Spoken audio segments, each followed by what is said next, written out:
Bonjour à tous, hashtag un jour un poème, j'ai choisi pour le dernier poème de ce déconfinement If de Rudyard Kipling, qui se traduit bien sûr par Si. C'est un poème très connu, Rudyard Kipling tout le monde le connaît aussi, c'est un auteur britannique qui est décédé en 1936. Le livre de la jungle, vous le connaissez aussi, sinon par le livre au moins par le très beau film, les très beaux films maintenant qui en ont été inspirés. Le livre de la jungle a été écrit en 1894, le second livre de la jungle en 1895, donc vous voyez qu'il est emblématique de la fin du siècle, de la fin du 19e siècle et du début du 20e. Et donc ce poème qui s'appelle If est très emblématique lui aussi de l'éducation britannique sous l'ère victorienne, de ce qu'on souhaitait enseigner aux jeunes gens. C'est un manifeste de l'honneur, de ce qu'est la vertu, de ce qu'est le fait aussi de devenir adulte, de devenir un homme. Donc c'est un très beau poème dont 2 vers sont encore aujourd'hui écrits sur le court central de Wimbledon, puisque dans le sport, il faut effectivement savoir gagner et savoir perdre.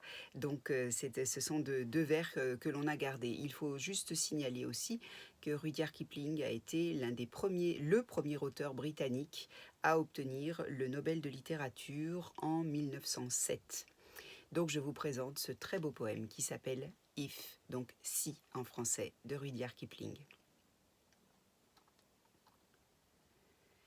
Si tu peux voir détruit l'ouvrage de ta vie, et sans dire un seul mot, te mettre à rebâtir, ou perdre en un seul coup le gain de 100 parties, sans un geste et sans un soupir.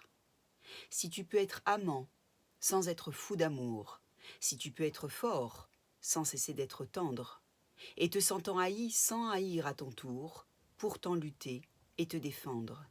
Si tu peux supporter d'entendre tes paroles travesties par des gueux pour exciter des sots, et d'entendre mentir sur toi leur bouche folle, sans mentir toi-même d'un seul mot. Si tu peux rester digne en étant populaire, si tu peux rester peuple en conseillant les rois, et si tu peux aimer tous tes amis en frères, sans qu'aucun d'eux soit tout pour toi, si tu sais méditer, observer et connaître, sans jamais devenir sceptique ou destructeur, rêver mais sans laisser ton rêve être ton maître, penser sans n'être qu'un penseur, si tu peux être dur sans jamais être en rage, si tu peux être brave et jamais imprudent, si tu sais être bon, si tu sais être sage, sans être moral ni pédant, si tu peux rencontrer triomphe après défaite et recevoir ces 2 menteurs d'un même front, si tu peux conserver ton courage et ta tête, quand tous les autres les perdront. Alors les rois, les dieux, la chance et la victoire seront à tout jamais tes esclaves soumis, et ce qui vaut mieux que les rois et la gloire. Tu seras un homme, mon fils. Voilà, j'espère que vous avez trouvé ce poème aussi beau que je l'aime et je vous souhaite un très beau déconfinement. Profitez de cette liberté retrouvée tout en étant prudent. Prenez garde à vous, prenez garde aux gens que vous aimez, prenez garde aux plus faibles, aux plus fragiles, mais surtout célébrez la vie, profitez de tous les instants que la vie nous propose. Elle est courte et elle est belle. Je vous retrouve certainement plus tard pour un autre hashtag un jour un poème, pas tous les jours, mais en tout cas on va continuer de se rencontrer. À très vite.